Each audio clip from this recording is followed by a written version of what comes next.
एक दिन एक शरारती रबिट जिसका नाम रिकी था और एक होशियार बिल्ली जिसका नाम किटी था जंगल के पास एक छोटी सी नदी के किनारे मिले। दोनों के बीच हमेशा छोटी मोटी मस्ती चलती रहती थी, पर इस बार कुछ अलग होने वाला था। रिकी अपनी कैरेट की खेत में से चोरी किए हुए एक मोटी सी कैरेट लेकर आया और किटी के सामने ले जाकर घूमने लगा। देखो किटी, तुम्हारे पास तो कुछ नहीं है और मेरे पास यह दुनिया की सबसे बड़ी कैरेट है। किटी ने आंखें घुमाई और हंसी। रिकी, तुम्हें लगता है कैरेट खाने से तुम फास्ट हो जाओगे? अरे मुझे देखो, मैं तो दूध पीकर इतनी स्मार्ट और स्ट्रॉन्ग हो गई हूँ। रिकी को लगा किटी को सबक सिखाना चाहिए।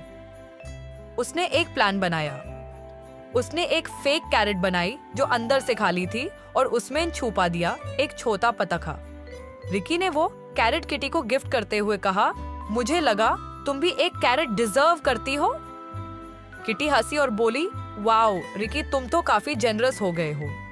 जब किटी ने कैरेट खोलने की कोशिश की, अंदर का पताखा जोर से पीओप हुआ और किटी के चेहरे पर थोड़ा सा रंग गिर गया। किटी शॉक में थी और रिकी जोर से हंसने लगा। किटी ने अपने रंग वाले चेहरे के साथ सोचा, अब इस रैबिट की खबर लेती हूँ। अगली सुबह किटी एक बोल दूध लेकर आई और बोला, रिकी, ये दूध स्पेशल है तुम्हारे जैसे फास्ट रैबिट के लिए। रिकी खुशी से दूध पीकर जंप करने लगा, लेकिन वो जैसे ही जंप किया उसके पैर चिपक गए। किटी ने हंसी और बोली, ये दूध नहीं, ये तो ग्लू था। अब समझा शरारत कैसे लगती है। रिकी ने किटी को देखा और बोला, तुम तो मुझसे भी बड़ी शरारती निकली। दोनों जोर से हंसने लगे। फिर किटी ने रिकी के पैर छुदाए और दोनों मिलकर एक नए प्रैंक का प्लान बनाने लगे। और इस तरह उनकी दोस्ती हंसी मस्ती और शरारत से भारी थी। जंगल के सारे जानवर उन्हें देख कर हंसना नहीं रोक पाते थे। मोरल, मस्ती करो लेकिन जरूरत से ज्यादा शरारत करोगे तो बदला भी मिलेगा। एक बार की बात है, एक छोटे से जंगल में खरगोश और बिल्ली पक्के दोस्त थे। दोनों को खाना बनाने और नई नई चीजें ट्राई करने का बहुत शौक था।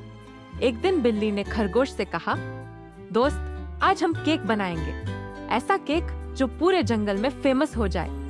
खरगोश उत्साहित होकर बोला, बिल्कुल, मैं गाजर वाला केक बनाऊंगा। और तुम? बिल्ली ने मुस्कुराते हुए कहा, मैं चॉकलेट वाला, लेकिन पहले सामान लाना होगा। दोनों ने रसोई तैयार की और सामान इकट्ठा करना शुरू किया। खरगोश आटा लाने गया, लेकिन रास्ते में आटा उठाते उठाते खुद ही आटे से ढक गया। बिल्ली उसे देखकर हंसने लगी, अरे खरगोश, तू आटा लाया है या खुद आटे की मूर्ति बन गया है?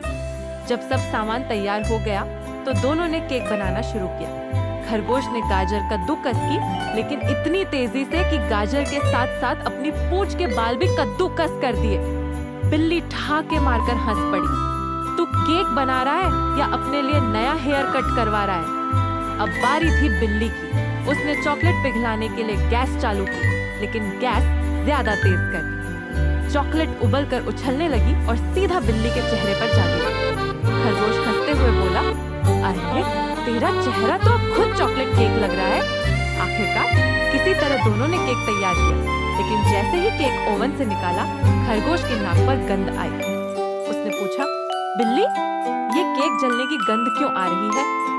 बिल्ली ने शर्माते हुए कहा, शायद मैंने ओवन का टाइम थोड़ा ज्यादा रख दिया।